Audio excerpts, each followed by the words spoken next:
Um, Jessica Sickler is the principal for Sickler Consulting, where she works as an evaluator to help organizations know what works and the why in their informal education efforts. So for all of us in this realm, we're constantly asking, what works and why does it work? And so for the last, 15 plus years and beyond, Jessica has been leading studies that enable educators such as ourselves to really clearly see the impacts of their work, whether it's a museum exhibit, a science communication program, or an environmental field experience. She's really striving to help make evaluation a tool that provides clear evidence and sparks insight for improvement and innovation.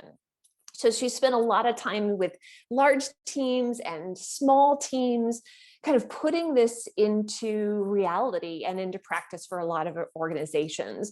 For example, some of her work has been with the Teen Science Cafe Network that is all over the country. She's also worked with Portal to the Public programs, a really unique program that's combining scientists and folks that are practicing science with educators and helping to build science communication skill sets.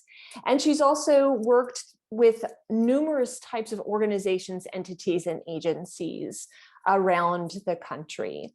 So today, Jessica's going to be helping us think evaluatively so that we can enhance our ISEA, our informal science education toolkit, to better enable us as practitioners to adapt to even the most unexpected changes. And I think we've had a lot of practice with 2020 and even a little bit more practice with 2021, at least in Texas.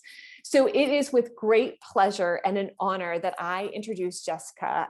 I've had the great pleasure of working with her a little bit over the years with some other collaborations. So Jessica, I am going to hand it over to you, and we are so glad that you're with us today. Yeah, thank you so much, Kristen. And I am thrilled to be with all of y'all. I really appreciate you inviting me to crash this very fun party. You guys are such a great group, and man, you've been through it recently. So we will try to keep this fun and engaging for you. So we did post in the chat. I guess I gotta figure out how to share my screen. Talk about not being able to walk and chew gum at the same time. Here we go. Share. Slideshow. Helps me if I talk it through. All right, are y'all seeing slides? Kristen, you want to give me a thumbs up if it's good? Okay, awesome. So we put this in the chat a little bit, but I'm going to start with a real informal poll just to get our juices flowing about our preconceptions, what comes to mind when somebody says evaluation. I'm curious your gut reactions.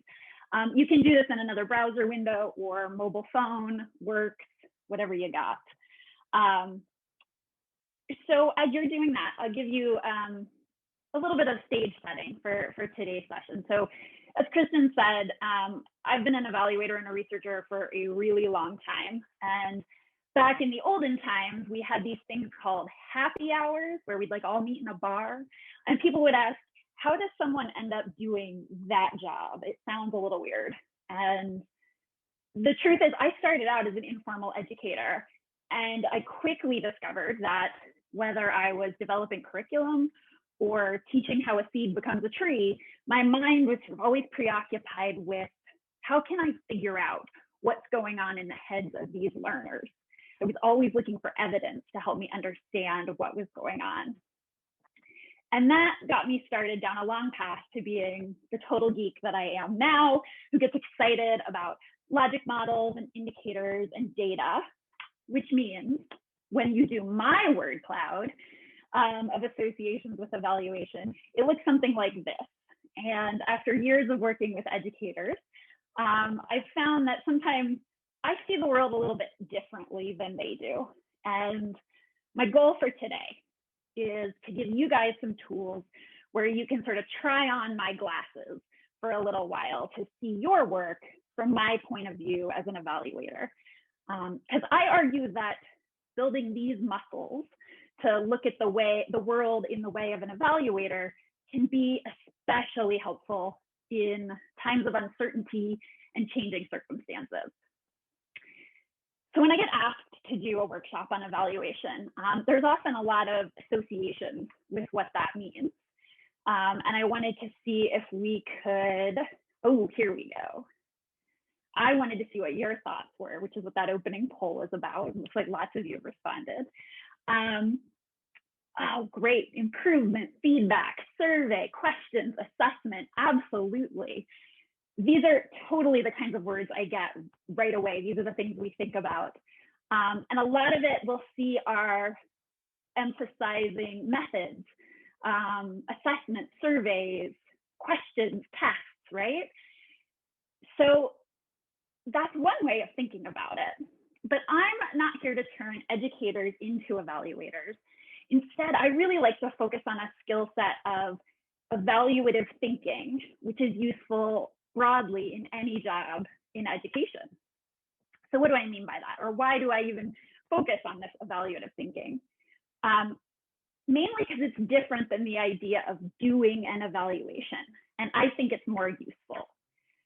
One reason is that it gets beyond the mechanics and the methods, the how of collecting data. And instead, it focuses us on the need for that evaluation. Why examine this program? How can we use what we find? And it deals with the common experience of getting an evaluation report, producing an evaluation report, and thinking, I'm not sure what to do with this. When you're really focused on mechanics, it can be very easy for that to happen. Instead, we want to focus on a process that centers on creating those light bulb moments that are really useful for informing our work. And this is also what I have found helps us move our thinking about evaluation from it being a requirement, a supposed to do, into a mindset that if you're going to invest time, effort, and budget in this, let's make sure it's a value add for what you're doing in your daily work. All right, so let's break down this idea of evaluative thinking. The definition starts with this statement. It's critical thinking applied in the context of evaluation. I love that starting point because it emphasizes the thinking critically and just applying it in a new way, something we're all really good at doing. It also addresses mindsets. The definition includes that you are motivated by an attitude of inquisitiveness and a belief in the value of evidence. This isn't a view of judging or testing. It's a learning mindset as a program and an organization that we want to learn about what we're doing and how to improve it. Finally, it includes these 4 key strategies: identifying assumptions, posing thoughtful questions, pursuing deeper understanding through reflection and perspective taking, and informing decisions in preparation for action. And these 4 skills are the tools I really love to help educators build and put in their toolkits. Nowhere in this definition do we talk about surveys or sample sizes or significance, because those are more mechanics. And these are the skills where you'll really generate value and can just help cut through the fog of the day-to-day and focus and prioritize, which in times like the past year has been more important than ever. Okay, so for the rest of today, here's what we're going to focus on. We're going to dig into 2 big pieces of this. The first part we'll talk about is posing thoughtful questions. In particular, I'm going to share a process I use to help us adapt our priorities when change strikes. Then we'll talk more about evidence, and especially I'll share a strategy I use to really broaden our thinking about what data is and what evidence is that we can use. We're going to intersperse some group work and activities and have a little time for Q&A at the end so I can get to some of your questions. I'm going to pause here to say, so at the end, we'll also talk about resources I have available. In the event you have to jet out a little early, because I know that happens, I'm going to have Kristen share in the chat a link to a virtual sign-up sheet, the equivalent of the passed around piece of notebook paper if you would like to get some of the handouts and things afterwards, you can go to that link, fill it out, and I'll get stuff off to you right away. Okay, so I'm going to dive in to the next bit. So why do I start us off with talking about questions? And it's really because that's where inquiry starts. Let's be honest, a hefty chunk of the scientific process involves thinking really hard about what we already know and what are gaps in our chosen field's understanding, all in search of the right focused question. Now, for education folks, we have the same process, right? We got to figure out what are our priorities. And that starts by knowing what we know and then figuring out what we need to find out still. One place that I really like to start with what we already know is actually our existing plans, the expertise of folks like you. And one of my favorite tools for that is a logic model. I love them. We aren't going to go into the details of them because this is not a logic model workshop, but I am going to show you how I use them in this part of a process. What I love is it just simply lays out your plan, what you do, for whom, and why. And that makes a great scratch pad for thinking about my 3 key questions to figure out what you even need to be evaluating when it seems like there's a ton you could be asking. So I'm going to illustrate how I usually do this, which involves a copious amount of Post-it notes on top of my logic model. First, I have us think about our knowns.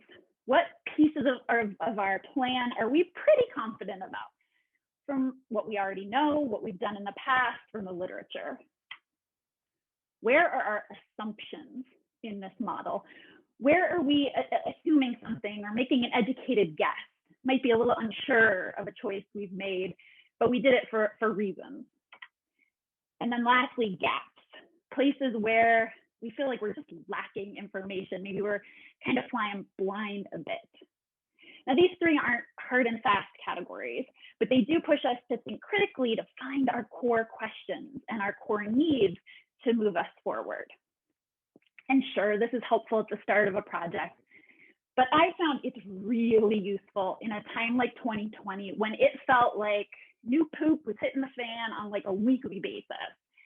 And with that kind of change, it can just feel like I have to start from scratch. The whole world is different, but you don't have to start from scratch. And I find this process helps you focus and prioritize and figure out what are your most important needs. So I'm going to illustrate real quickly with a real world example from 2020. This is a very rough approximation of a real teacher PD program that I work with at the National Air and Space Museum. And they've been going strong since like 2018, I think. Before the pandemic, these were sort of our marked up logic model, right? We had a lot of knowns. And at this point, the questions we had were really fine tuning, checking on new changes in the program. We were humming. 2020 happened. Everything was up in the air, and we had to re-engage in that process to figure out what did we really want to know, to pose those thoughtful questions. In 2020, there were fewer knowns, and the knowns we found were essentially things that used to be important aren't important anymore. As they developed a sort of triaged virtual plan, we started to pinpoint those assumptions they were making about what might work and what people needed. And then we had a lot more unknowns in our thinking. And a lot of these, interestingly, were about the teachers themselves. We had a lot more audience unknowns. They went from being the surest thing in the program to being moving targets, not to mention the societal context we were working in, and that was introducing new variables and uncertainties that were directly impacting the program.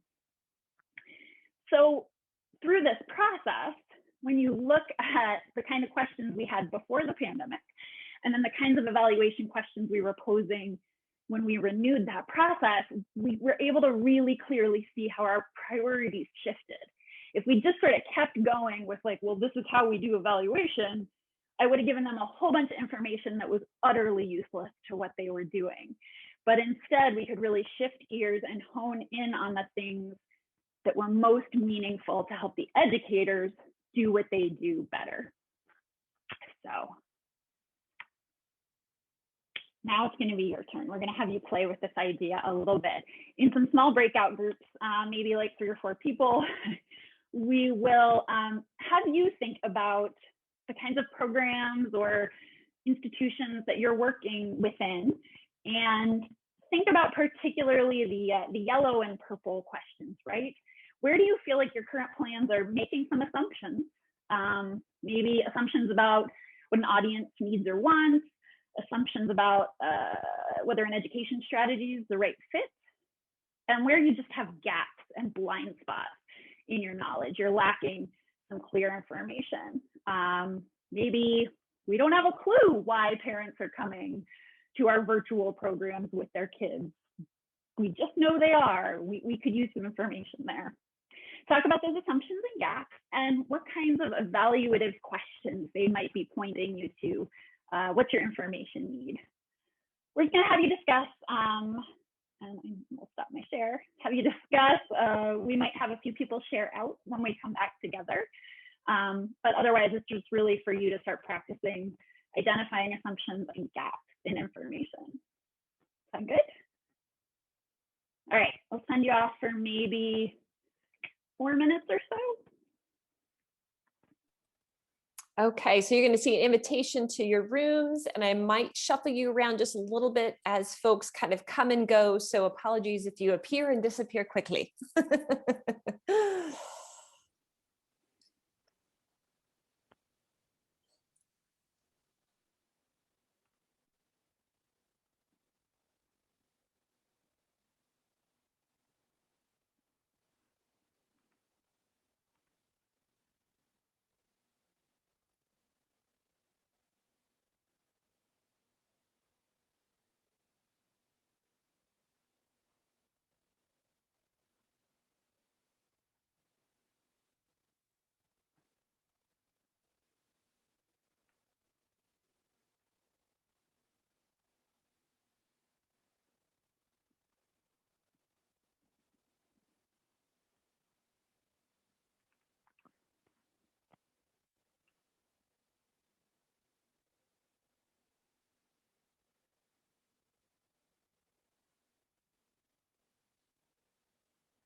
Amazing how it does that. All right. I know a few of you are still in the main room. Let me know. You could unmute and let me know if you didn't see an invitation. I know I've been moving folks around just a little bit to make sure we have at least 3 people in a room. And I think we have a little bit more because people came and went.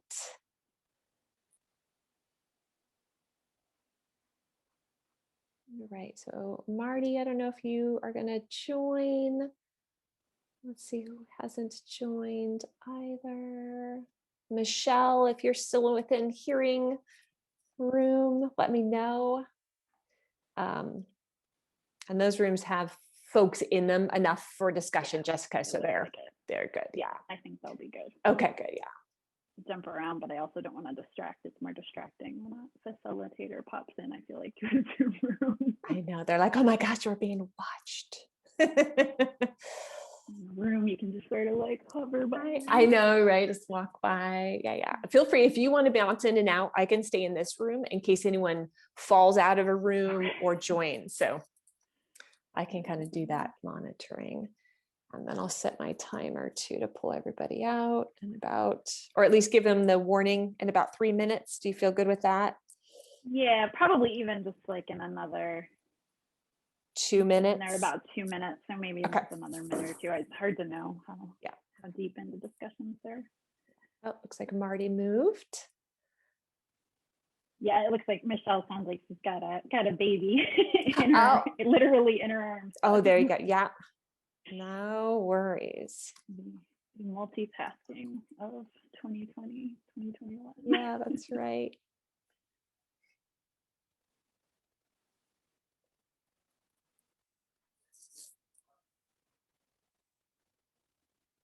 And how's everything going with you? Good, hanging in there. We've actually got sun, which is unusual. I know, I can see it coming in. That's awesome. Pittsburgh, we don't see that often. So. You all settled in San Diego now? We are. We're still, it's funny because we sold furniture before we came and purchased furniture, but everything's delayed. So, we still don't have dressers. We have stuff in boxes and baskets. Yeah. All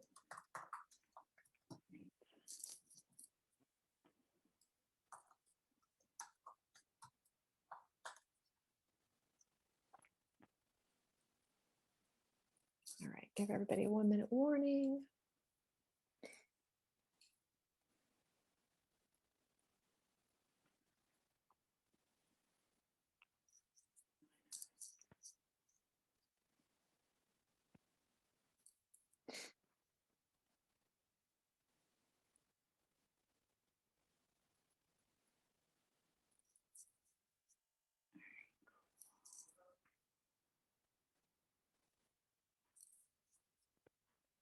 There's some big questions to get back to.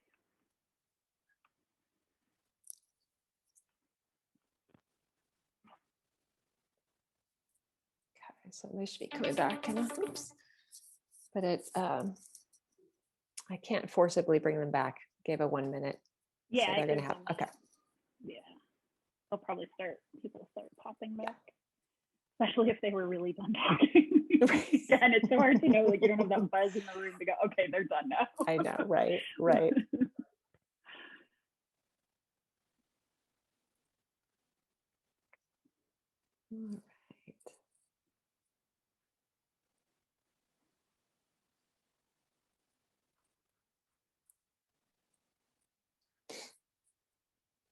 There they come.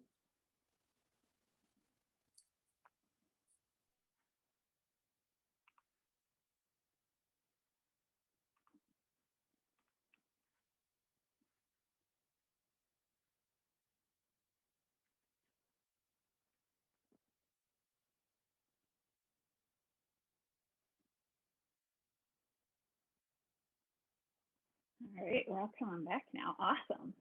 Thank you guys. So did anyone have any like really great conversations that you want to share, whether in the chat or just to unmute yourself and pop up if you had a major like good insight from that process? Don't want to force anyone onto the spot, but if there is, we'll have some time to share. Yeah, Josh, go for it. So we each kind of talked about the assumption regarding our audience. And so like for me, I don't have very many events that I do reach out to the public just because of the type of programs that we run. But the assumption is that they're going to come back to an in-person format when the time's appropriate. But for different events, they may be saying we're going to stay digital, or we may do a hybrid. And for us, how do we balance that? Do we go digital? Do we stay in person?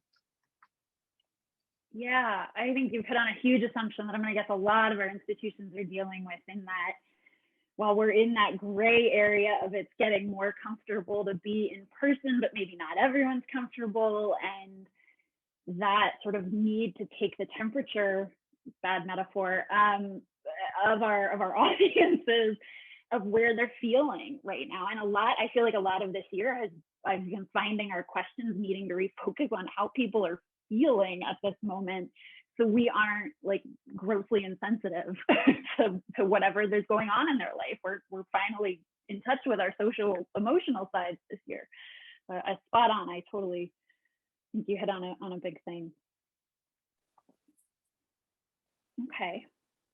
Well, I'm going to dive ahead if no one else is dying to share, and we'll have another little group activity in a minute, but I'm going to set you up for it. So let's see if this works. You guys seeing my slides again? Yes. All right. We can see them. All right, let's see if I can get there. Still there with me? Totally lose it. Okay. All right, so the next section we're going to talk about is evidence. And in my work with educators, a lot of times when we get to this point of talking about what are those thorny questions or what are the outcomes we're trying to achieve, I often see them like get really excited and then suddenly just like stop and pull back. And I hear, well, that can't be our goal. How would we ever measure that? And that is why I try not to start with talking about measurement. In fact, it's the last thing I like to talk about because it can become a constraint on our vision. What, like if you can't think of a way to measure it, you're not allowed to dream it. I don't think that's okay in science education. And so truly, one of the things I love about the evaluative thinking approach is that it gives us some tools to think differently about evidence, which can make it feel really possible to measure or document things we're interested in. So let's dig into that a bit. I think these two questions are a great starting point for thinking about evidence. How do we know what we think we know, checking some of those assumptions, and how could we see the things we're curious about, filling in some of those gaps? Both of these questions are really about thinking reflectively and identifying many possible data sources. And that's the basis of the next technique I'm going to show you, and then we're all going to practice together. So I think of it like being an investigator. You have to know what you want to find out, and whether it's measure an outcome or answer a question, and then from there you sort of work backwards. What would be the evidence that shows this is happening or shows this is true or answers my question? So you start from the thing you wanted to find out. So for instance, this is a for instance, let's assume, or our project is assuming there's a need for this mentoring idea we've cooked up. But is there a need? Is there a demand? So we ask ourselves, okay, well, what would we see if there is a need, there is a demand for this service? If we have a program that is trying to target a new population for our organization, we need to ask ourselves, okay, what would we see if in the pilot round we were successful at getting that population into our program? Or if we were taking an outcome focus and we had a program that was focused on skill building, we need to ask ourselves, okay, what would I see if this was actually happening? So when you start from those questions and the things you want to understand, and you start answering that magical question, if we achieved this, it would look like, and those are your indicators or your evidence, and that's what your evaluation should be looking for. And this can be a very generative process. And once you have those, then you can finally start talking about how to collect it, about your measurement. And sometimes an indicator will like point you right to a method or a measurement tool. And sometimes it won't. Sometimes it still has a lot of possibilities. But one of the things I like to emphasize is if you limited yourself to the survey at the very beginning, you very quickly narrowed the available evidence you have. And that is why I put measurement at the end and want to use this very generative process to come up with as many possible evidence as you can possibly come up with, because it opens some doors for what and how you can measure it. So the process I use is start with that assumption, that question, that outcome you want to dig into. Ask yourself the magic question, what will we see if? And then just start generating ideas, all the possible evidence of what you might see if that were the case. And when I say see, I mean that really generally. What I might see, what I might notice, hear, what someone might tell me. It's really sort of all of the things that I wrap into that one little C. Okay, so for our next activity, I'm going to have you go into new random breakout rooms, and we're going to try this brainstorming on a real informal science program. Okay, so this is your mission, example program. It's a community gardening effort that's targeting a specific neighborhood. It's from a botanic garden. They provide materials and build backyard raised bed gardens for these homeowners. And then staff offer support and programs throughout the growing season. on their backyard gardens. This is what they wanted to find out. One of their goals for the project was that participants will gain skills to become self-sufficient vegetable gardeners. That was their assumption. We think that will happen after we do this. So the activity I tasked them with, and today task you with, is how many indicators could we come up with? How many potential evidence sources can we imagine that would help us know if participants did gain skills to become self-sufficient vegetable gardeners? What would we see, hear, notice, read, be told? So here's how we're gonna do this for you. We're gonna send you in a breakout room. I'm gonna link to a Google Doc that looks something like this. We're all gonna contribute to the same document so that it doesn't get totally out of control. If you find the line that corresponds to your Zoom room number, so like 1, 2, 3, 4, head to that line, and then in the big blank spots, come up with as many ideas as your group can for possible evidence that would show us someone had the skills to be a self-sufficient vegetable gardener at the end of this program. So I will stop sharing, get out of there. And we put the instructions in the chat. We'll send you to your breakout room. Go to the Google Doc, go nuts. If you get really lots of ideas, it's gonna start to grow, and that will be extra fun. But Kristen, send you off if you're ready. Here we go.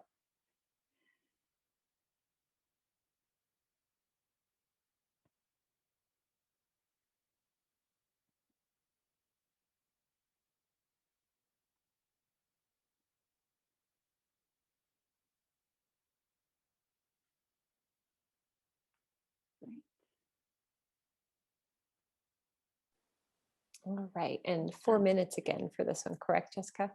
Yeah, more or less. I'm gonna, this Okay. one actually, because it's in the Google Doc, I can see a little bit of how they're doing on generating ideas. And if it seems to taper out, we will Close, okay. We'll close it up early if they feel like, Yeah, like I started a timer. Sometimes it goes really, really fast. Right. It goes really long. Depends how you're feeling that day. That's right, that's right.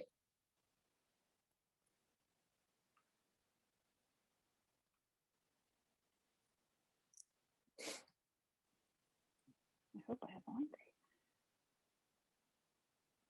Oh, there we are. Now I see a bajillion of anonymous animals. Just took them a minute to get their tabs open. Oh, I think it was probably me that the doc needed to update. Oh, I get that. All right.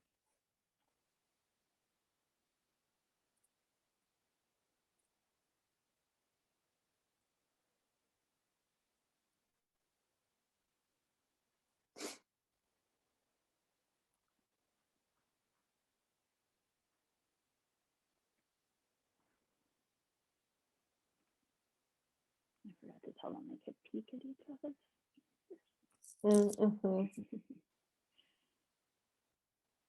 So sometimes you're so zoned in on your spot. Yeah. You forget to like, see what. If you feel stuck, you can always peek at somebody else. That's right. That's peeking is totally acceptable. I love it. No, it's a great idea.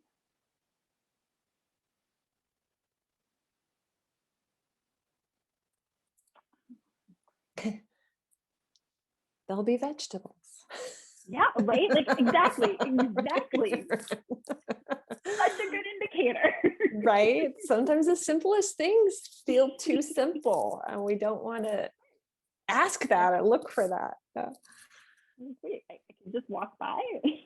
Yeah. Show me your garden. Yep.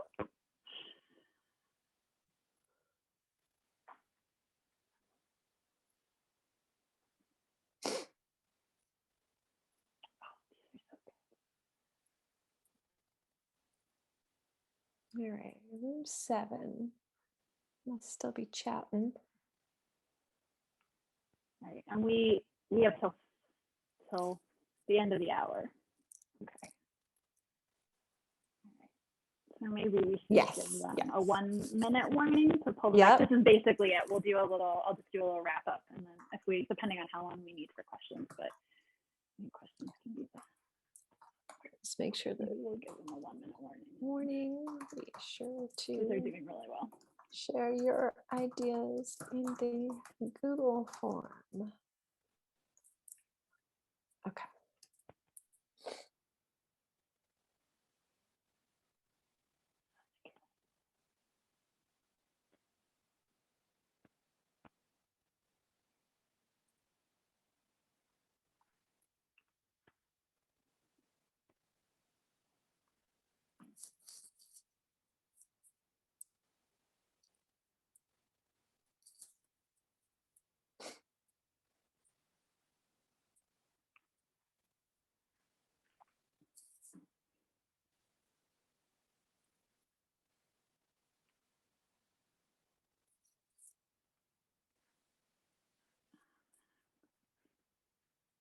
All right, I'm gonna give them their literal last minute. Oh, that's great. Closing the room, bonus minute. Yeah, exactly.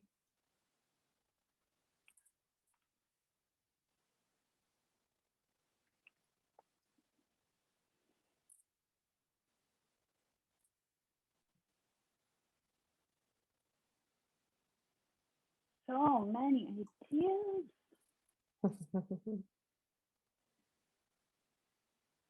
So much genius. I know, right? Right. Kind of blowing it out of the water. Hopefully.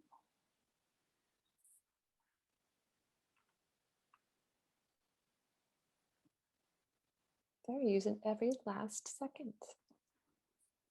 Well, they're still typing in there, man. I This is know, right? amazing. That's awesome.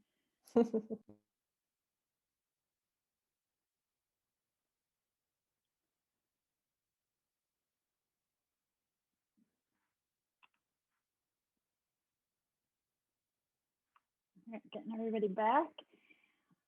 Wow. So because it was a Google Doc, it's easier for me to sort of spy on what you guys were talking about. And holy moly, the number of ideas that you generated.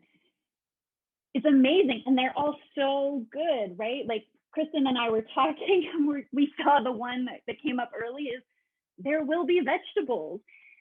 And exactly, yes, what a great indicator of self-sufficient gardeners is that their gardens continue to produce vegetables, which ain't gonna happen by magic. It's gonna happen from them, right? That sometimes our indicators can either be so obvious that we didn't think of them or just far more creative than the bounds of a survey might allow us to think about.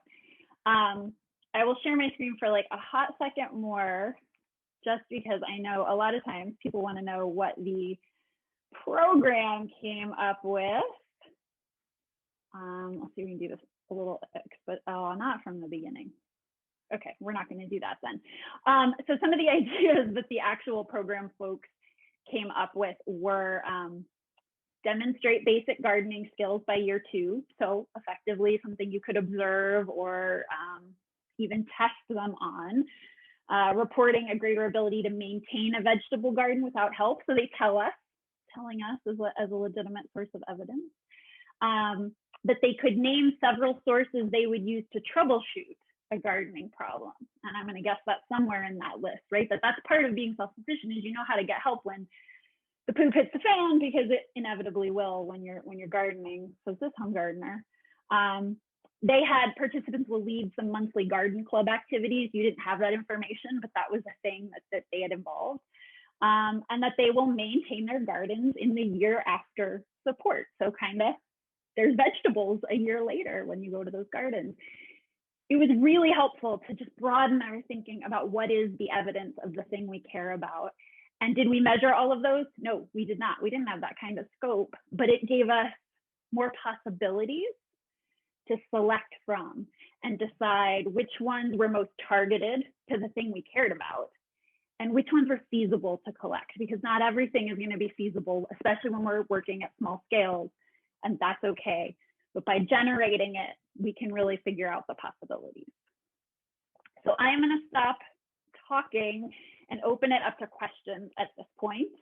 I will share in the chat some of the resources. So I have for you a handout that is 15 ways to collect data, to collect evidence without using a survey. Because I get asked that a lot. Are there ways to do this without the survey that everyone hates? And so I created a little tip sheet about that. So if you do the sign up sheet, I'll send that to you right away.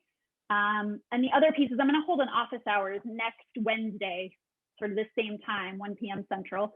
If you want to keep talking about this stuff, you have questions you want to dig into, you can register for that, and we'll just be in a room and y'all will just guide the conversation however you want it to go. And then I'll include my contact info as well. If you just want to connect with me one-on-one, feel free to reach out.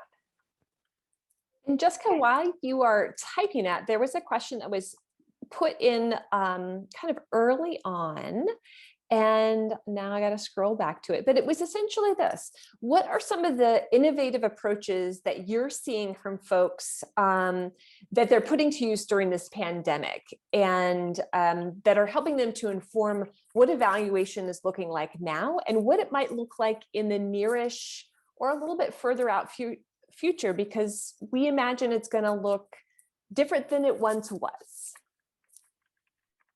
Yeah, absolutely. I mean, I think it's pushed us to get a little creative and finding different ways to get information and get people engaged in things.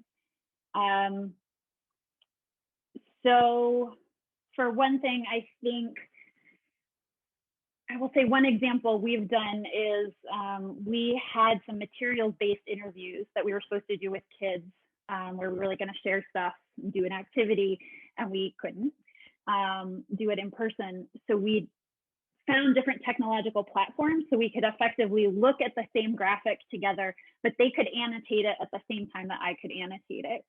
And found technologies that schools would let us use. So I think we've gotten more creative about technological solutions to problems. And the key was finding what is the essential element that I need here. And I needed us to be able to interact and edit the image together.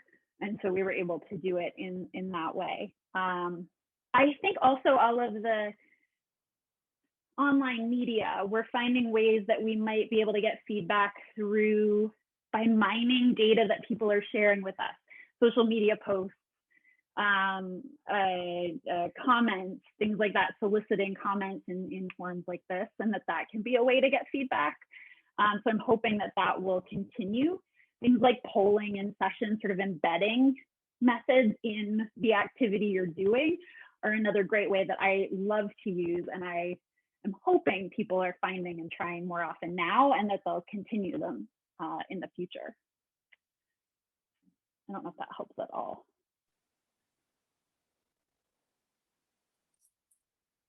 And if there are other questions, you can unmute yourself. You can toss them into the chat box. Yeah, and I saw a question earlier about logic model templates. And I do have there's a lot, I mean, you can Google it and there's a lot of things. I have one, I have sort of a guide that I give folks sometimes that sort of explains the different parts of a logic model. Honestly, it can look like anything. I know some people kind of hate the boxy linear nature. It doesn't have to be. I once had a project where we did the logic model and it looked like a tree. So it was like all about the like roots growing into the branch. It can visually look like however you want it to look like. But I do have like a one-page template that just sort of breaks down what's in each box, and I try to strip away the jargon around it, because I think that sometimes, am I talking about an output or an outcome or a goal or an objective? I kind of want to strip away some of that terminology and focus on what are you doing, for whom, and what do they get out of it? And that's basically, you can call it whatever you want, and that's the key part.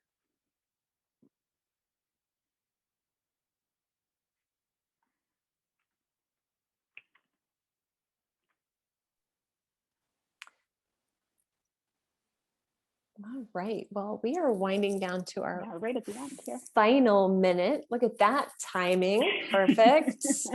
Oh, very practiced session and experience there. If you have questions, feel free to throw them in the chat. Most definitely take advantage of Jessica's office hours and signing up for additional information. I know it's been really helpful for me over the many years.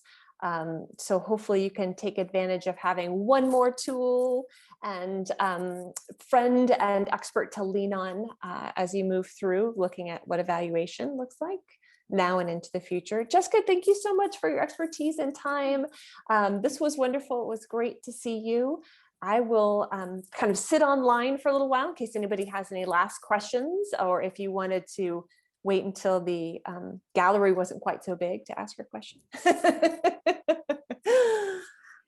Thank you all so much. This was very fun, and yeah, have a great rest of your weekend. Absolutely. And for all of you tuning in to ISEA 2021 conference reboot, we will most definitely be seeing you next Friday, and you'll see lots of information coming up about the when, how, why, where, with links and information. You can go to the ISEA Texas website as well for constant information as well. And then, yeah, let us know if you have any other questions. We'll see you guys on Thursday night. Our next We have a fun pop-up, right? Erin, do you want to share what that is? Yeah, so if you are a fan of integrating art into science, just like Morgan Lee Richardson did this morning, then you will love next Thursday evening. We will be doing a pop art activity with freshwater mussels, like I expect the chat to be popping just like it did today. I know nothing about mussels, so I'm like super stoked to learn all about mussels because y'all are way excited about them. Yeah, so that's our next social activity is next Thursday afternoon, and then sessions begin again next Friday at 11 a.m. Central Time.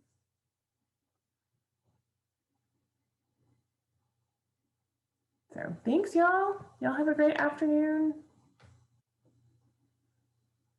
Thanks, everybody. See you next week. Thanks, Kristen. Thanks, Erin. Thanks, Jessica. It was wonderful. Awesome. Thank you all. Thank you, Jessica. Yeah, thanks to you all. Thank you all so much. Have a great day. You too. Bye, everyone. Bye. Bye. All right. Do you need anything else from me, or I think we are good. I just, okay, good. If you want to, I copied the stuff out of the chat box with your contact and your office hours and the sign-in sheet. But if you wouldn't mind just sending me an email in case a copy doesn't carry forward, we're going to share that with some of our registrants via an email and other information. So just so it's in another place in case they didn't grab it or grabbed it and then close it or something. Makes total sense. Awesome. Thanks, Jessica. Right now. Yeah. It was great to see you. Have a good to weekend, and hopefully I'll see more of you in the future when things start rolling again. Wonderful. Right. Take care. Yep.